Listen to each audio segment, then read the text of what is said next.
എല്ലാവർക്കും പുതിയൊരു വീഡിയോയിലേക്ക് സ്വാഗതം. നമുക്കിന്ന് നല്ല ടേസ്റ്റി ആയിട്ടുള്ള ഒരു ബ്രെഡ് പോപ്കോൺ ഉണ്ടാക്കിയാലോ. നല്ല സ്വീറ്റാണ് കേട്ടോ ഇത് ഉണ്ടാക്കാൻ നല്ല സിമ്പിളാണ്. ബ്രെഡ് ഉണ്ടെങ്കിൽ ആർക്കും എപ്പോൾ വേണമെങ്കിലും ഉണ്ടാക്കാം. വളരെ കുറച്ച് സമയം മതി. ഇതെന്തായാലും ഒരിക്കലെങ്കിലും നിങ്ങൾ ഉണ്ടാക്കി നോക്കണം. ഇത് ടേസ്റ്റ് ചെയ്ത് നോക്കണം. അപ്പോഴേ ഇതിൻ്റെ ആ ഒരു ടേസ്റ്റ് എത്രത്തോളാണെന്ന് നമുക്ക് മനസ്സിലാക്കാൻ പറ്റുള്ളൂ. അപ്പോൾ ഒട്ടും ഡിലേ ആക്കുന്നില്ല, നമുക്ക് പെട്ടെന്ന് തന്നെ വീഡിയോയിലേക്ക് പോകാം. നമ്മുടെ ബ്രെഡ് പോപ്കോൺ ഉണ്ടാക്കാൻ വേണ്ടിയിട്ട് ഞാനിവിടെ 4 പീസ് ബ്രെഡാണ് എടുത്തിട്ടുള്ളത്. ഞാൻ കുറച്ച് എമൗണ്ടേ ഉണ്ടാക്കുന്നുള്ളൂ കേട്ടോ. അപ്പോൾ നിങ്ങൾക്ക് എത്രത്തോളം വേണം അതിനനുസരിച്ച് നമുക്ക് റെഡിയാക്കാൻ പറ്റും. ഇതുകൊണ്ട് തന്നെ അത്യാവശ്യം ഉണ്ടാവും കേട്ടോ. ഈ 4 പീസ് ബ്രെഡ് കൊണ്ട് തന്നെ നമുക്ക് അത്യാവശ്യം കഴിക്കാനുണ്ടാകും. ഇനി ഇതിന് നമുക്ക് ചെറിയ പീസസ് ആയിട്ട് കട്ട് ചെയ്തെടുക്കണം. ചെറിയ ക്യൂബുകളായിട്ടാണ് നമുക്ക് കട്ട് ചെയ്യേണ്ടത് കേട്ടോ.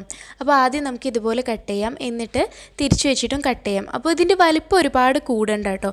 ചെറിയ പീസാവാണ് ഏറ്റവും നല്ലത്, അപ്പോഴായിരിക്കും ടേസ്റ്റും കൂടുക. അപ്പോൾ നമുക്ക് പെട്ടെന്ന് തന്നെ ഇത് കട്ട് ചെയ്തെടുക്കാം. ഈ ഒരു സൈസിലാണ് ഞാനിപ്പോൾ കട്ട് ചെയ്തിട്ടുള്ളത്. നമുക്ക് എല്ലാത്തിനെയും ഇതുപോലെ ഒന്ന് കട്ട് ചെയ്തിട്ട് എടുക്കാം. ഞാൻ കംപ്ലീറ്റ് കട്ട് ചെയ്തിട്ടുണ്ട്. ഇനി നമുക്ക് ഈ ബ്രെഡിൻ്റെ പീസസിനെ ഒന്ന് ചൂടാക്കി എടുക്കണം. ചൂടാക്കാൻ മീൻസ് നമ്മൾ ബ്രെഡ് റോസ്റ്റ് ചെയ്യില്ലേ, അതേപോലെ നമുക്ക് ഈ പീസുകളെ ഒന്ന് ചെയ്തെടുക്കണം. അതിന് വേണ്ടിയിട്ട് ഞാനിവിടെ ഒരു പാത്രം വെച്ചിട്ടുണ്ട്. അപ്പോൾ ആ വെച്ച പാനിലേക്ക് നമ്മൾ ഇതിട്ട് കൊടുത്തു. നമ്മളിപ്പോൾ കട്ട് ചെയ്തെടുത്ത ബ്രെഡിൻ്റെ പീസസ് നമ്മൾ ഇതിലേക്ക് ഇട്ട് കൊടുത്തിട്ടുണ്ട്. ഇനി നമ്മൾ ഫ്ലെയിം നന്നായിട്ട് കുറച്ച് വെക്കുക. ലോ ഫ്ലെയിമിൽ ഇട്ടിട്ട് വേണം ഇത് ചെയ്യാൻ, അല്ലെങ്കിൽ ബ്രെഡ് പെട്ടെന്ന് തന്നെ കരിഞ്ഞു പോകും. പെട്ടെന്നാവാൻ വേണ്ടിയിട്ട് ആരും തീ കൂട്ടി വെച്ചിട്ട് ഇത് റോസ്റ്റ് ചെയ്യാൻ നിൽക്കരുത് കേട്ടോ. അപ്പോൾ നമ്മൾ ഉദ്ദേശിച്ച ക്രിസ്പിനെസ് കിട്ടില്ല. നമുക്ക് നമ്മുടെ ഈ ബ്രെഡ് പോപ്കോണിൻ്റെ ഓരോ പീസും നല്ല ക്രിസ്പി ആയി കിട്ടാൻ വേണ്ടിയിട്ടാണ് നമ്മളിങ്ങനെ റോസ്റ്റ് ചെയ്യുന്നത്. ഇപ്പോൾ ഇതാ എൻ്റേത് നല്ല ക്രിസ്പി ആയിട്ട് വന്നിട്ടുണ്ട്. ഓരോ പീസസും നല്ല പാകത്തിന് തന്നെ ക്രിസ്പി ആയിട്ട് വന്നിട്ടുണ്ട്. അപ്പോൾ ഈ ഒരു പാകം മതി കേട്ടോ. ഇപ്പോൾ എല്ലാ ഭാഗവും ഒരുപോലെ ബ്രൗൺ കളർ ആവണമെന്നില്ല, പക്ഷേ എല്ലാ പീസിൻ്റെയും 1-2 ഭാഗമെങ്കിലും മിനിമം ബ്രൗൺ കളർ ആയിരിക്കണം. ഇനി നമുക്കിത് ഈ പാനിൽ വെച്ചിട്ട് തന്നെ മാറ്റി വെക്കാം. ഫ്ലെയിം ഓഫ് ചെയ്തിട്ട് മാറ്റി വെക്കാം. അതിനുശേഷം വേറൊരു പാത്രം എടുക്കാം. എന്നിട്ട് അതിലേക്ക് ഞാനിപ്പോൾ 4 ടേബിൾ സ്പൂൺ പഞ്ചസാര ഇട്ട് കൊടുക്കുന്നുണ്ട്. ഈ പഞ്ചസാരേനെ കാരമലൈസ് ചെയ്യാൻ വേണ്ടിയിട്ട് 1 ടേബിൾ സ്പൂൺ വെള്ളം കൂടി ചേർത്ത് കൊടുക്കുന്നുണ്ട്. അപ്പോൾ നമുക്കിനി ഈ പഞ്ചസാരേനെ ഒന്ന് കാരമലൈസ് ചെയ്തെടുക്കാം. കാരമലൈസ് ചെയ്യുന്നതിനെ കുറിച്ച് ഞാൻ അതിന് മുമ്പ് ചെയ്ത സ്നോ പുഡിങ്ങിൻ്റെ വീഡിയോയിലൊക്കെ പറഞ്ഞിട്ടുണ്ട് കേട്ടോ. കാരമലൈസ് ചെയ്യുമ്പോൾ നമ്മൾ ഫ്ലെയിം ഏറ്റവും കുറച്ചിട്ട് വേണം വെക്കാൻ, അല്ലെങ്കിൽ പഞ്ചസാര പെട്ടെന്ന് കരിഞ്ഞു പോകും. കരിഞ്ഞു പോയാലൊരു കയ്പ്പ് രസമായിരിക്കും. അപ്പോൾ നമ്മൾ എന്ത് ഡിഷാണ് ഉണ്ടാക്കുന്നത് അതിൻ്റെ ടേസ്റ്റ് കംപ്ലീറ്റ് മാറിപ്പോകും. അതുകൊണ്ട് തന്നെ നന്നായിട്ട് ശ്രദ്ധിക്കാം. ഇതിപ്പോൾ കണ്ടോ, ചെറുതായിട്ടൊന്ന് കളർ മാറിയിട്ടുണ്ട്.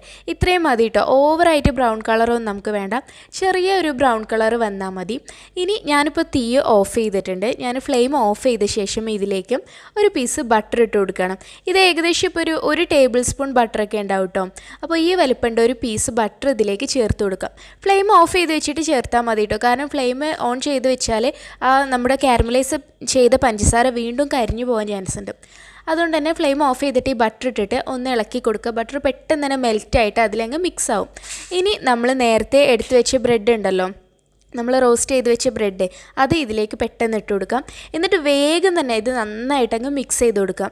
ഈ നമ്മളിപ്പോൾ കാരമലൈസ് ചെയ്ത പഞ്ചസാരയുടെ കോട്ടിങ് ഈ ബ്രെഡിൻ്റെ ഓരോ പീസിലും നന്നായിട്ട് കോട്ട് ചെയ്യണം. അപ്പോൾ ബ്രെഡിൻ്റെ ഓരോ പീസിലും മുഴുവനായിട്ടില്ലെങ്കിലും അതിൻ്റെ 1-2 ഭാഗത്തെങ്കിലും അത് കോട്ട് ചെയ്യണം. അതുകൊണ്ട് തന്നെ പെട്ടെന്ന് ഇളക്കി കൊടുക്കുക. കാരണം നമ്മൾ കാരമലൈസ് ചെയ്ത പഞ്ചസാരയാണ്, അത് തണുത്ത് കഴിഞ്ഞാൽ കട്ടയായി പോകും. അതുകൊണ്ട് തന്നെ ആ ചൂടോടെ തന്നെ പെട്ടെന്ന് അങ്ങ് ഇളക്കി കൊടുക്കുക ബ്രെഡിൻ്റെ പീസസ് ഇതിലേക്ക് ഇട്ടിട്ട്. അപ്പോൾ ഇത്ര പണിയേ ഉള്ളൂ. നമ്മുടെ ബ്രെഡ് പോപ്കോൺസ് റെഡി ആയിട്ടുണ്ട്. ഇനി നമുക്കിതൊന്ന് ചൂടാറാൻ വെക്കണം, അത്രയേ ഉള്ളൂ. അപ്പോൾ ഇത് എന്തായാലും നിങ്ങളൊന്ന് ട്രൈ ചെയ്ത് നോക്കണ്ടോ. കാരണം അത്രയ്ക്കും ടേസ്റ്റ് ഉണ്ട്. ഇത് വളരെ സിമ്പിളാണ്, എന്നാൽ നല്ല ടേസ്റ്റും ഉണ്ട്. കുട്ടികൾക്കൊക്കെ എന്തായാലും ഒരുപാട് ഇഷ്ടമാകും. അപ്പോൾ എല്ലാവരും എന്തായാലും ട്രൈ ചെയ്ത് നോക്കണം. ഇനി നമുക്കിതിനെ വേറെ ഒരു പാത്രത്തിലേക്ക് മാറ്റിയിട്ടൊന്ന് ചൂടാറാൻ വേണ്ടിയിട്ട് വെക്കാം. ഇപ്പം ഞാനിവിടെ ഒരു പാത്രം എടുത്തിട്ടുണ്ട്, ഒരു പ്ലേറ്റ്. എന്നിട്ട് അതിലേക്ക് ഞാനിത് മാറ്റുകയാണ്. ചൂടാറാൻ വേണ്ടി വെക്കാനാണ്. അപ്പോൾ ഇതിപ്പോൾ കുറച്ചൊരു കട്ടയായിട്ടായിരിക്കും കേട്ടോ കിടക്കുക. ഇങ്ങനെ ഒട്ടി പിടിച്ചിട്ടായിരിക്കും ഉണ്ടാവുക. കാരണം ആ പഞ്ചസാരയുടെ ഒരു ഒട്ടി പിടിക്കുന്ന രീതിയല്ലേ. അതുകൊണ്ട് തന്നെ നമ്മൾ ഈ പ്ലേറ്റിലേക്ക് മാറ്റിയ ശേഷം ഇനി ഇതിനെ ഓരോന്നിനെയും ഒന്ന് സെപ്പറേറ്റ് ചെയ്തിട്ട് വെക്കാം. ചെറിയൊരു ചൂടേ ഉണ്ടാവുള്ളൂ, നമുക്ക് കൈകൊണ്ട് തൊടാൻ പറ്റുന്ന ചൂടേ ഉണ്ടാവുള്ളൂ. ആ ചൂടിൽ തന്നെ നമുക്കിതിനെ ഓരോ പീസസിനെ ഒന്ന് വിട്ട് വെക്കാം. അല്ലെങ്കിൽ ഇത് ചൂടാറി കഴിഞ്ഞാൽ ഇതേപോലെ കട്ടയായിട്ടിരിക്കും. അപ്പോൾ നമുക്ക് പോപ്കോൺ എന്ന് പറഞ്ഞിട്ട് ഇങ്ങനെ കുറിക്കാൻ പറ്റില്ല. അതുകൊണ്ട് തന്നെ ഓരോ പീസിനെയും സെപ്പറേറ്റ് ചെയ്തിട്ട് വെക്കാൻ മറക്കരുത് കേട്ടോ. ഇപ്പം നമ്മൾ തൊടുമ്പോൾ ഇത് അത്ര വലിയ ക്രിസ്പി ആയിട്ട് തോന്നില്ല, പക്ഷേ ഇത് ചൂടാറി കഴിഞ്ഞാൽ നല്ല ക്രിസ്പി ആയിട്ടിരിക്കും. ഇപ്പോൾ ഇതാ ഞാൻ എല്ലാത്തിനെയും സെപ്പറേറ്റ് ചെയ്ത് വെച്ചിരുന്നു. അത് നന്നായിട്ട് ചൂടാറുകയും ചെയ്തു. ഇനി ഇതിൻ്റെ ക്രിസ്പിനെസ് എത്രത്തോളം ഉണ്ടെന്ന് അറിയാൻ ഞാൻ അതിൻ്റെ സൗണ്ട് ഒന്ന് കേൾപ്പിച്ചു തരാം കേട്ടോ.